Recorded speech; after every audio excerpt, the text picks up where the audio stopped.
Welcome to Catholic Life as we spotlight ordinary people with extraordinary faith. I am Dina Dow, your host. I'm so excited for our show right now. We have opening of Catholic schools.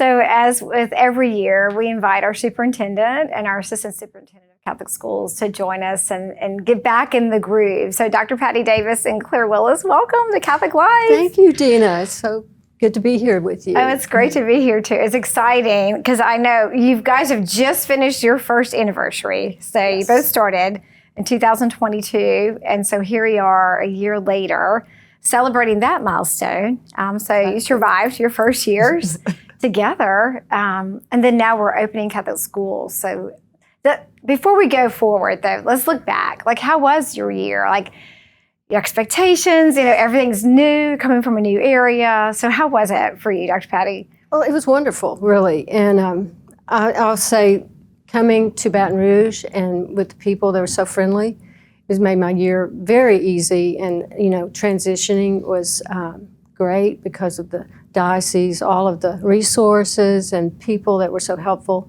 And the principals, they just have really been a support system. And I will say the biggest asset has been Claire. And she came on the same time I did, but she has had a background. Claire's from Baton Rouge. She has family. I mean, every time I turn around, if we do something that her cousin or her uncle is somebody's part of that.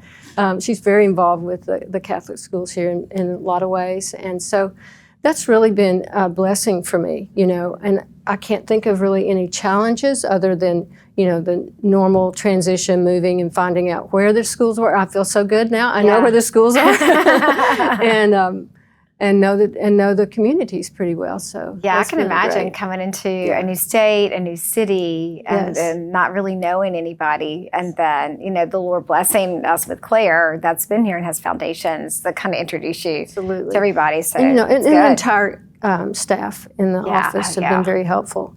And that's wonderful to, because you come into a new department, things are run a little bit differently, and things are pretty different in Louisiana because we have a lot of interaction with the legislation and required services and helpful things to us. So those have been new learning codes and voucher and state scholarships. So that's been a blessing and a learning curve for me too. I was just thinking that it's a huge learning curve. Yeah. But I mean, it seems like, you've just adjusted so well, and being able to serve in the same building used to with the heat, so I didn't have to adjust to the weather. Yeah, because you came from San Antonio, right? Yes, San Antonio via back to Little Rock and then here. Been down here. Yeah. Pretty much the same weather. That's great. Yeah. That's great. How's the change been for you? I mean, you came from schools, right? And the administrative positions. And so now, in the Dawson School office, how's that been for you this year? So honestly, the transition was a little tougher than I expected because I missed seeing students every day. And so much of the work of a school administrator is seeing the impact that it has on the young people. And this position is different in that it's supporting it from a little bit more behind the scenes. It's helping to take off some of those, hopefully taking off the administrative load that can be a burden on principals, providing additional support, resources, but in a way that has less direct impact on students. And so that took a little bit of adjusting to that. But then being able to get feedback of principals and even teachers who value the work of the diocesan office and those that I get to work with has been a great blessing, and certainly probably more than anything, it's provided just a really great balance in life. And so I'm very excited. I still get to pay a lot of attention to my vacation as a mom and a wife, and so while still getting to do work that I really love. So it's been great. Yeah, and there's such an intuitiveness when when you're serving, when you transition from being in a school, right? And you've experienced that to being in a school and then maybe into a I don't think you ever get over missing being miss them. when I smell the lockers and the hallways. It just brings back all these memories and the going in the rooms, and hopefully Claire can get out more too this year and experience that, because I know we both. It really renews us in our faith, and why we're here and what our mission is, and you get to be on the front line again and see, okay, this is what I'm doing. Because you kind of get lost in office work and forget who you're serving sometimes. I always tell our team too, and the Secretary of Evangelization, if we're in our office too long, we need to get out in the field. Yeah, get into the beautiful vineyard. Any surprises this year, like pleasant, joyful surprises that you experienced this year? Sarah, do you think? I mean, I'm a lifelong Baton Rouge resident, and so you think that you have great people that you love the people you know, but one really great surprise was when we had 2 national award winners from NCEA, the National Catholic Educators Association, recognized 2 individuals from our diocese for their work in Catholic schools, and so to get to be a part of that that national award program and to see, yes, there's really great work going on around the nation, but we have it here, and we are, front runners for that. And so it was a pleasant surprise because I think you get a little bit complacent, I suppose, and also it becomes your norm. And so it was really exciting to see that what we're doing is not normal; it's actually extraordinary. And so I thought that was a really just a wonderful blessing to kind of get to see it from a different scale. Yeah, I think their witness of faith too was so powerful in that experience. Yeah, I'm just going to piggyback on that because I'm coming in from 3 different dioceses. We've never had a national recognition. There's only 10. So we had a pastor and we had a teacher. And we really were in the top 10 recognitions for NCA. And I was, you did it before. I think the year before we had somebody. So for you all in Baton Rouge, it's commonplace. And I'm like, y'all.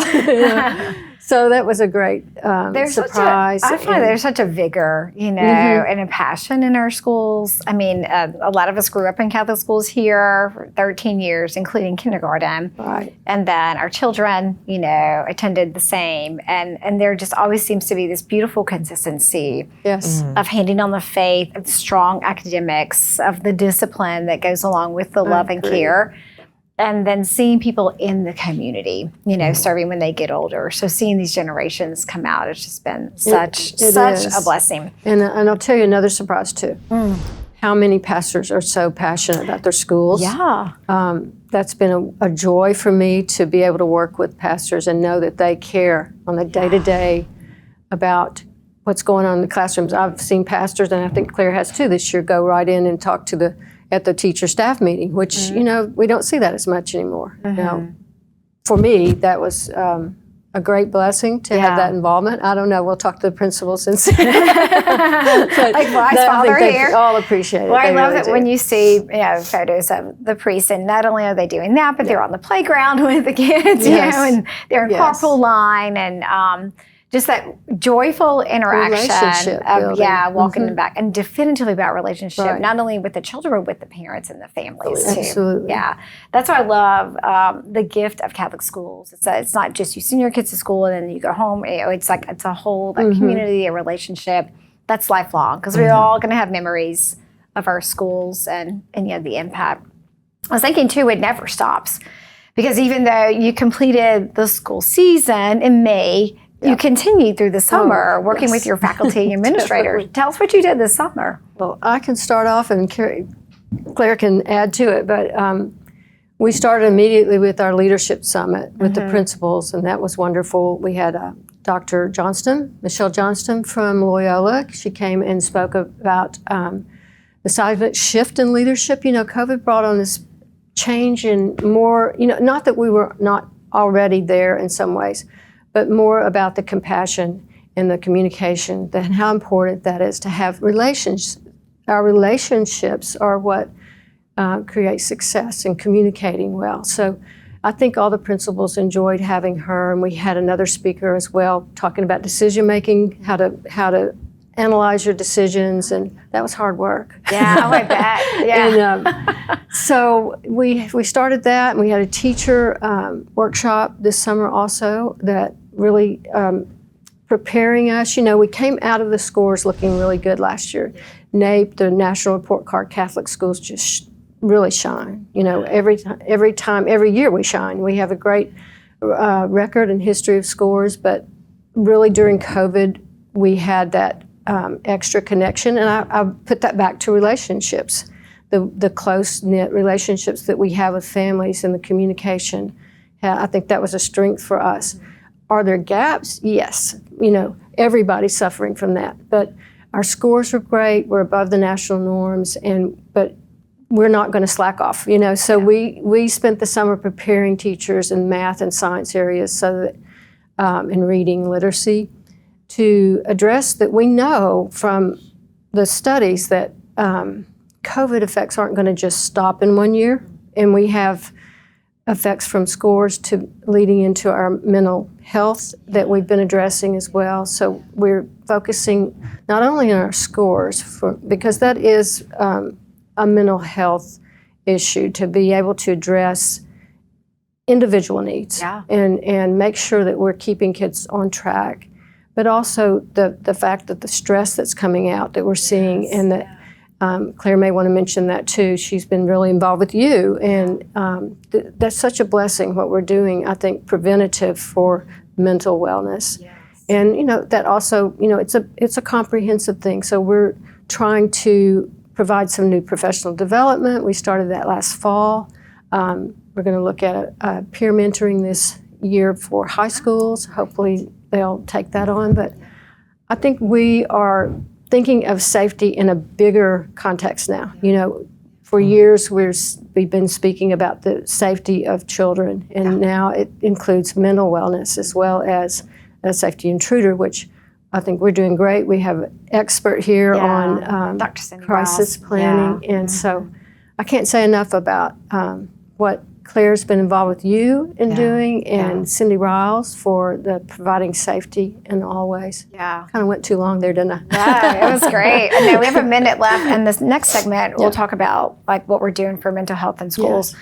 How did the summit go with the teachers and administrators? Was it a relaxed time? It was great. Yeah. And we had it at Lod Cook at LSU. That was my first time to be in that center. It was beautiful. Yeah. I think they really enjoyed being together in community and having some little fun times. We did some sport things, and we had the director of the sports program come from LSU, and she spoke with us, and she used Catholic product. And I'm sorry, I can't think of her name at this point. Do you? No, I'm sorry, I can't right she now. Was awesome. She came in and really gave us the rah-rah. Awesome. And so they enjoyed it, and the teachers as well. So that was June. And then, of course, we went into a gathering. Yeah, just in August. So we'll stop right there and talk about a gathering in our second segment. Yeah, but it's so amazing to hear all the developments and everything that we've learned from COVID and what we're growing through and how the Lord leads us through all of that. So we're going to take a break, and when we come back, we'll focus more on Catholic schools as we begin that new school year. Stay with us. We'll be right back.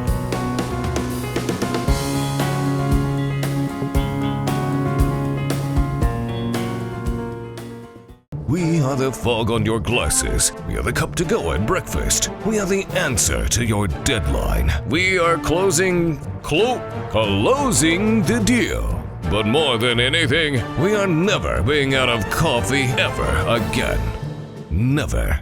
We are River Road Coffees, and we're ready to prove that our coffee is better than whatever coffee you're drinking at the office. Call us today for a side-by-side taste test so you can get powered by River Road Coffees.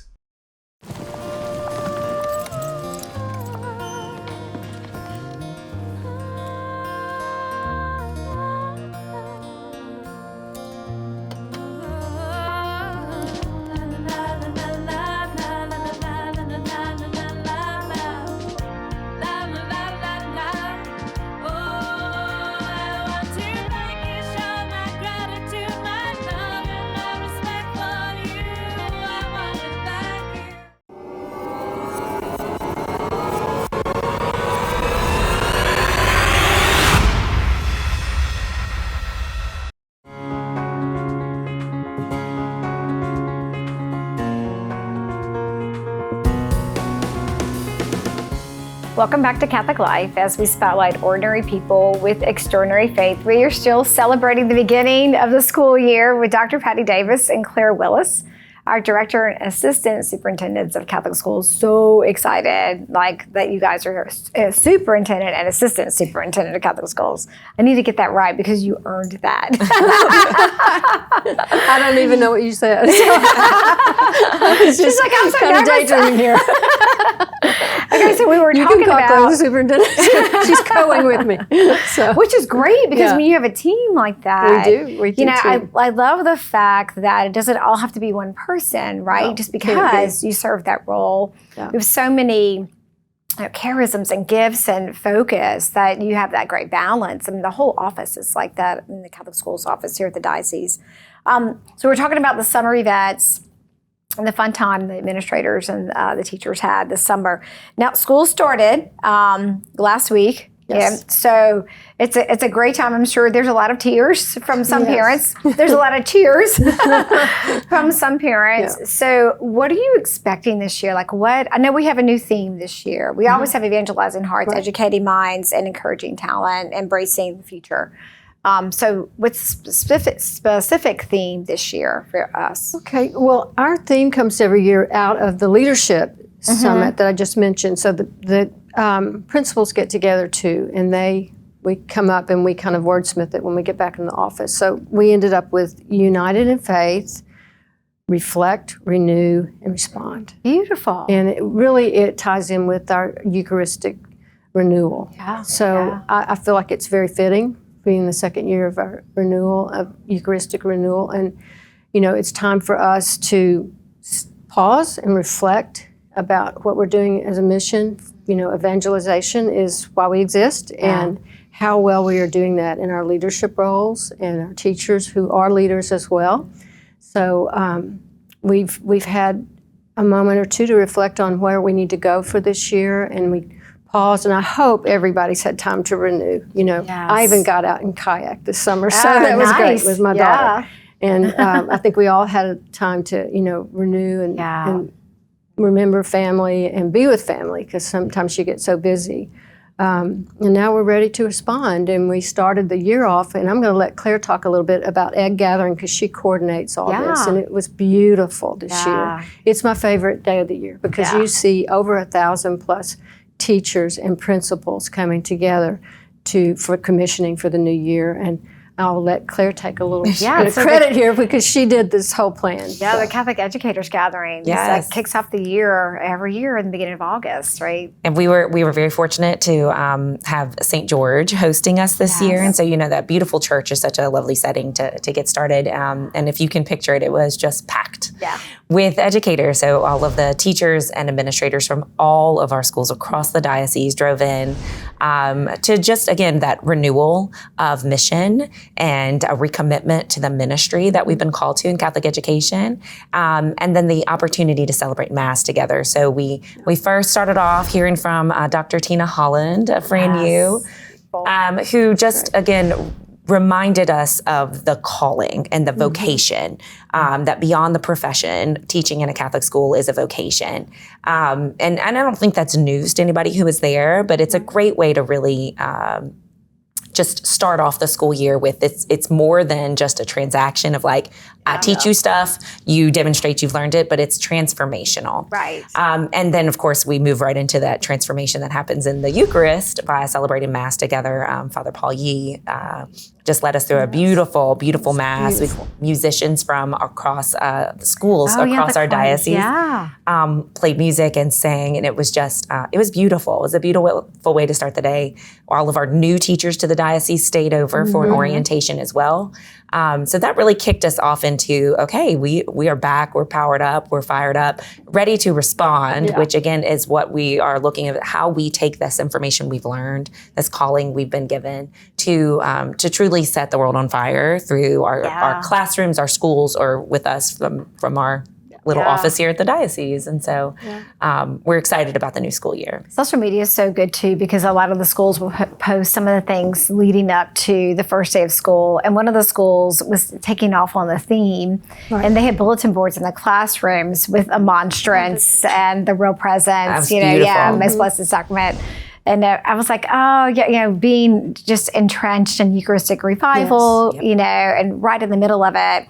And now moving into the second phase of that, which is parishes and schools. And like, what do we do? And so, the opportunity for them to encounter Christ, because we cannot give what we do not possess, right? So for them to be able to really be filled with the Holy Spirit, encountering Christ among each other in the Eucharist, and being sent back into their schools. So to really just prepare this space, for it to receive the children.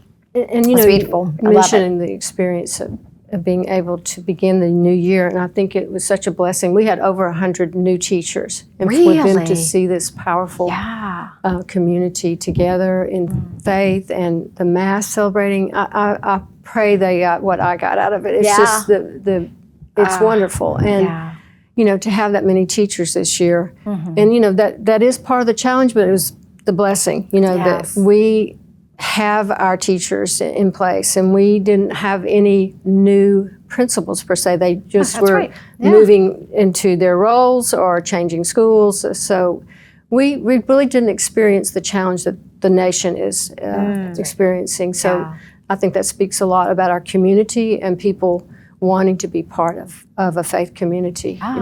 For education. So we're moving and we're working a lot together in our offices between evangelization and Catholic schools regarding mental health and supporting people. So what do you see coming up with that? I know we talked about it for last year and now moving forward this year. What are some tangible things that you see are coming forward? Let Claire talk a bit about that, because that has been in partnership with you. And I think that that's really important, that we realize what we're doing proactively for mental health, as well as the things that we're doing for individual needs academically. I think that all ties together, because the anxiety and the stress go hand in hand, and I think we're working really hard. We have a new document coming out for our principals to help them, really, we're not a public system. We don't have the same resources, but we do have love and we have relationships, and I think that speaks volumes for what we can do and we have Reach, which is our dyslexia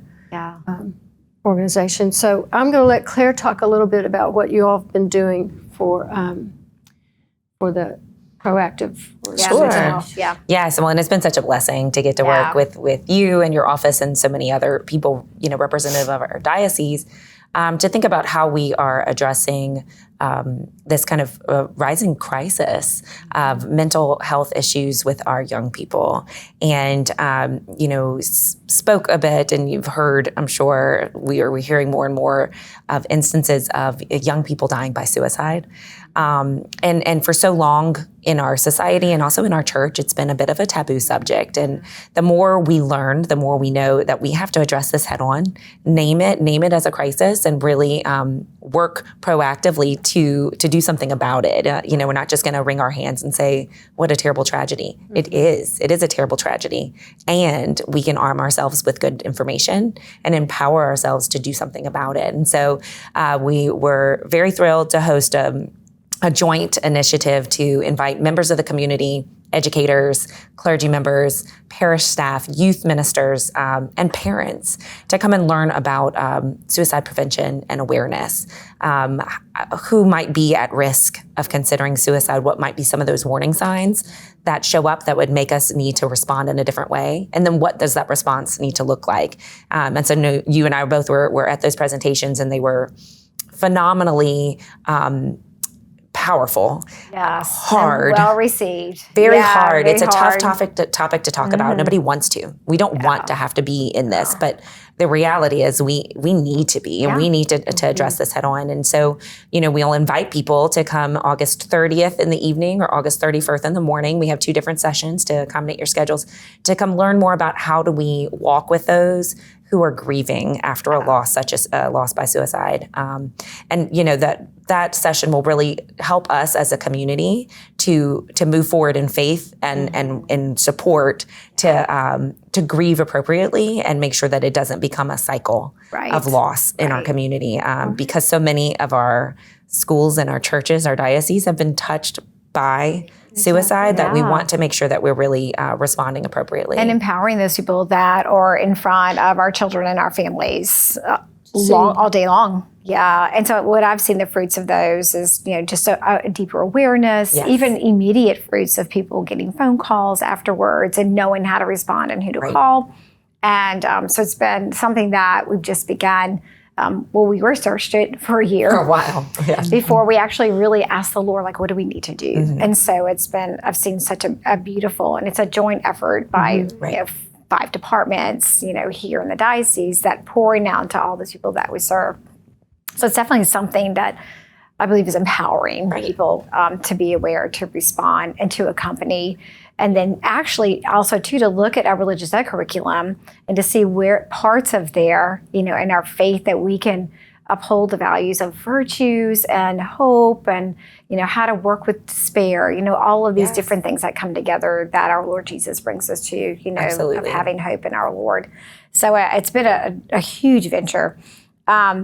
What are you looking forward to the most this year? We have like a couple of minutes left in our interview. What are you looking forward to the most? This is year Lots 2. of things. Visiting the schools. I really yeah. enjoy that so much, and I'm looking forward to Claire joining me more this year too. Yeah. In the school setting, like we mentioned earlier, that it's really gives us a lot of inspiration and renewal, reminding us what we're doing and why we're doing it. Evangelization is key to our schools, and to watch the witness and the faith that's going on in the schools. It's every school these days. It's not an easy place to be. We have so many more issues with communication and anxiety and things in our world. Trying to bring a faith environment into a world that's largely secular. Out of our schools and families, we're trying to hold that together and strengthen our schools. So when I see it actually being lived out in the schools every day, and the care that the teachers have and the witness that they're bringing to these children, it's a great feeling. Yeah. And I think Claire would agree that's where we get our strength from. Yeah. Absolutely. Definitively from our Lord, and then seeing the graces that are poured out in the fruits of the mission of the Catholic schools. I just personally just want to offer sincere and deep gratitude for the hard work that you all do, and the office, the Catholic Schools office. You guys are amazing to work with, and we get to share that, mission in the diocese of evangelization and even forming our teachers and their faith as they hand that faith on, whether they teach science or math or, English. Through our ministry and theology classes. So it's just a true gift, as you both are too, to your mission and your vocation as, first of all, teachers, formators of the faith. So we're so grateful. We've come to the close of our time, but we wish you all the prayers and best of joy during the school year. And if anyone's interested in supporting Catholic schools, maybe you don't have children in school, or maybe you did have, or you yourself attended, just go to csobr.org and check out their website. There's many ways to support, through prayers, through financial support, and even volunteering. We always need extra hands to help our teachers and our faculties and administration. Prayers most especially. So thank you guys so much Thank you for Always being a pleasure. here. Thank you for being with us on Catholic Life. Until next time, may God bless you and grant you his peace.